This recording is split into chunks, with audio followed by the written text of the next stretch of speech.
നമസ്കാരം. സഹ്യ ന്യൂസിലേക്ക് സ്വാഗതം. ഹൈറിച്ച് തട്ടിപ്പ് കേസിൽ സ്ഥാപനത്തിന്റെ ഉടമകളായ KD പ്രതാപൻ, ശ്രീന പ്രതാപൻ എന്നിവരടക്കമുള്ളവരെ എൻഫോഴ്സ്മെന്റ് ഡയറക്ടറേറ്റ് ചോദ്യം ചെയ്യുന്നു.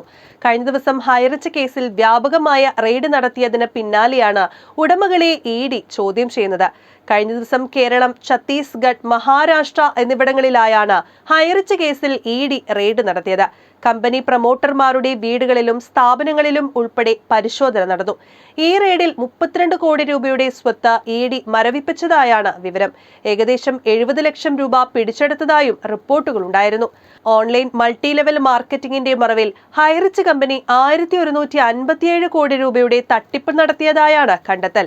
കേരളത്തിൽ കോഴിക്കോട്, കണ്ണൂർ, തൃശൂർ, എറണാകുളം ജില്ലകളിലെ 15 കേന്ദ്രങ്ങളിലാണ് കഴിഞ്ഞ ദിവസം ED റെയ്ഡ് നടത്തിയത്. ED ഉദ്യോഗസ്ഥരും CRPFകാരുമടക്കം 100-ലേറെ വരുന്ന സംഘമാണ് ചൊവ്വാഴ്ച രാവിലെ 7 മണി മുതൽ തുടങ്ങിയ റെയ്ഡുകളിലുണ്ടായിരുന്നത്. സംസ്ഥാന സർക്കാർ ഹൈറിച്ച് കേസ് CBIക്ക് വിട്ടതിന് പിന്നാലെയാണ് ED സംഘം വ്യാപകമായ റെയ്ഡ് നടത്തിയത്. ഹൈറിച്ച് ബിസിനസ്സുമായി ബന്ധമുള്ളവരുടെ വീടുകൾ, സ്ഥാപനങ്ങൾ എന്നിവയിലായിരുന്നു റെയ്ഡ്. സാമ്പത്തിക ഇടപാടുകൾ സംബന്ധിച്ച ഡിജിറ്റൽ രേഖകളടക്കം റെയ്ഡിൽ പിടിച്ചെടുത്തിട്ടുണ്ട്.